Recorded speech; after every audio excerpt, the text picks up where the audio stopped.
1-877 Cards for Kids. KARS Cards for Kids. Donate your car today with 1-877 Cars for Kids. We're a recognized 501c3 charity organization, so you'll receive a maximum tax deduction. What's more, you'll receive a vacation voucher of 3 days and 2 nights. Also on the web at carsforkids.com. 1-877 Cars for Kids. Donate your car today. Now accepting donations of land, homes, buildings, or any kind of real estate. It's been said that life is not a destination but a journey. Do you remember learning about Lewis and Clark in school? They set out to find the waterway to the Pacific Ocean. Instead, they encountered the formidable Rocky Mountains. Definitely not what they were expecting. And just when they hoped the journey would get easier, it actually got tougher. Sound familiar?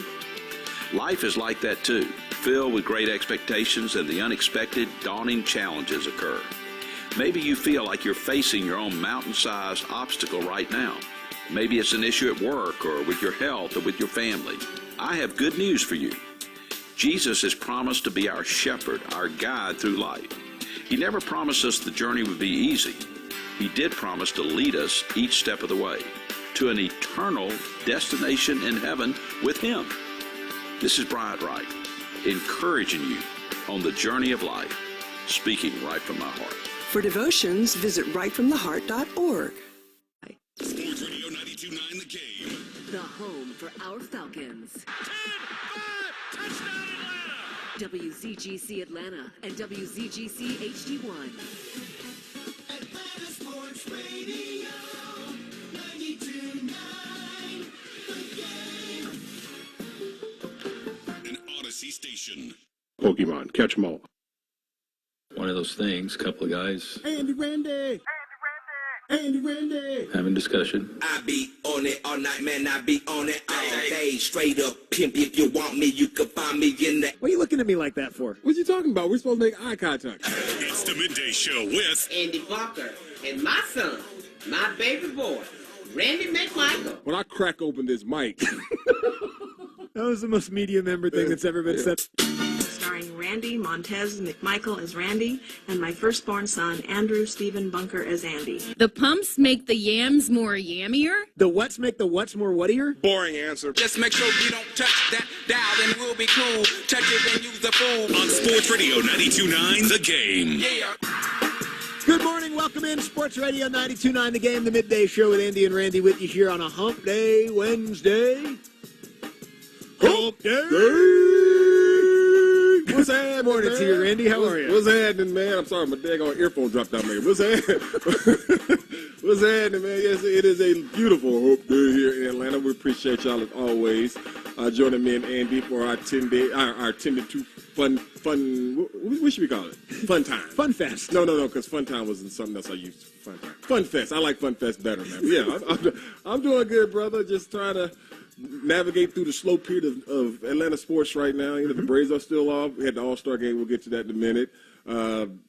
Football is right around the corner, starting to smell that fresh grass with the dew and all that stuff, man. Just nothing like that until you get after the first practice. You're like, damn, we're going to be over. Yeah, because it's still real hot when you guys get out there for those first August practices. We're 15 days away from training camp for the Falcons, by the way, up there at Flowery Branch, and we'll get into some of our Falcons questions headed into this season in an NFL No Huddle in about an hour from right now.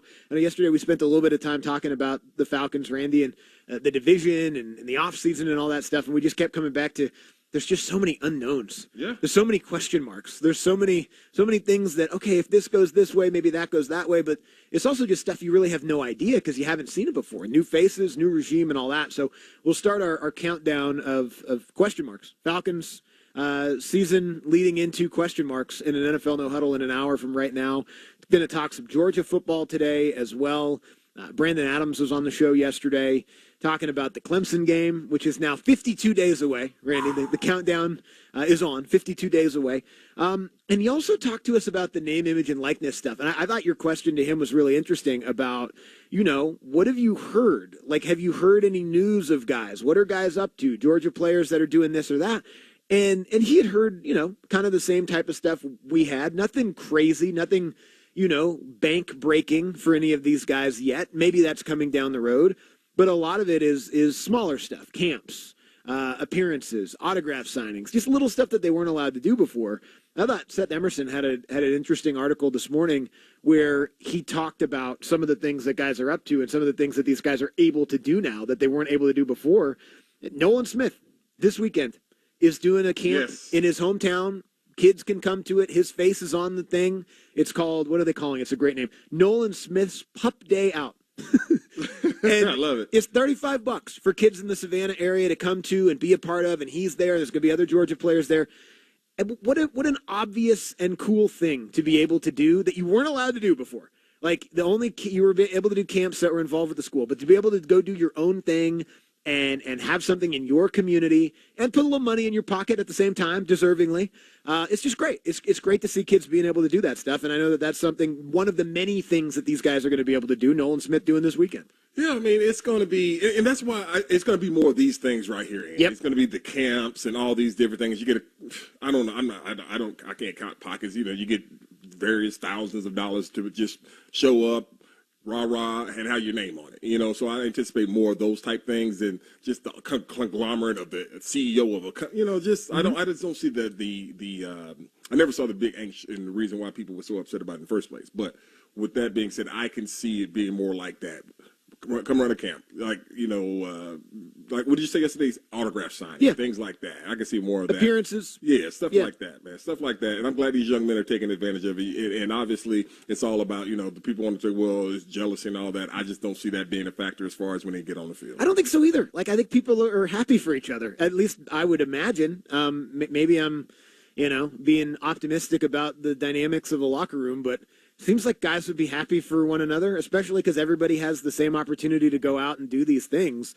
Brandon Adams also talked about how a couple of the kids from the team are going to be doing a podcast with Dog Nation, something that they can now monetize and start. If you're looking to get into a media career or whatever, that did lead me to wonder about how some media rules or accessibility or stuff like that might shift a little bit with some of these programs. We'll get to that as we go on.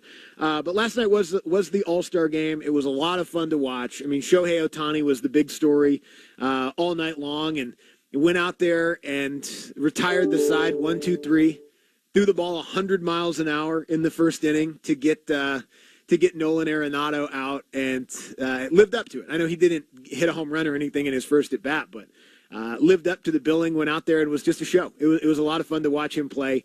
The American League wins again. It's 8 years straight. The American League has won the All-Star game. But it was fun. It was fun to see all the guys out there. It was a bummer Ronald Acuna wasn't a part of it, but fun stuff last night from Shohei Ohtani. Well, I mean, he was the headliner of Andy, and he did this point. Of course, he didn't hit a home run, but we know what he did in the home run derby, even though he didn't win. Right. Put on the show, and he is definitely was the the shining star, the biggest name star, whatever. There were other superstars there, but I mean, everybody was talking about him because of the achievement that he had as far as pinch hitting, and like you said, leading off the game as the pitcher, and the damn hitter. Yeah, he started the game in both ways. Yeah, I mean, but it was a lot of fun. I did sit down there and watch a lot of it, and it was a lot of fun listening to, especially Freddie being mic'd up and Ozzy later on in the game being and it just shows his personality of Freddie. He's such a good dude. The thing back to Ronald Acuna. And it does stink that he wasn't there and everything. But it was like, you know, when I was sitting there watching some of the preview shows and everything, and they kept talking about young stars in the game, even though he wasn't there, everybody always mentioned his name. Yep. Everybody, they would always say Tatis, of course, but then it was like, and Ronald Acuna Jr., and they would always put him in there. So I don't think it would have been good to see him and let the nation see this young man, but people know who Ronald Acuna is. Yeah, he's a part of it. Like when you talk about this next generation of young stars in Major League Baseball, he's, if not the first name, he's the second name that gets said. Him, Tatis, obviously Vlad Guerrero Jr. last night. Let's hear what Vlad Guerrero Jr. did last night.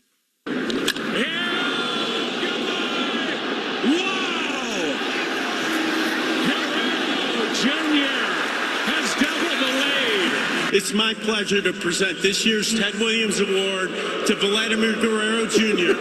Vladdy made history here tonight, the youngest MVP in history. Oh, they're booing him. Rob Manfred getting booed there on Fox. That was the Fox call of the home run too. Yeah,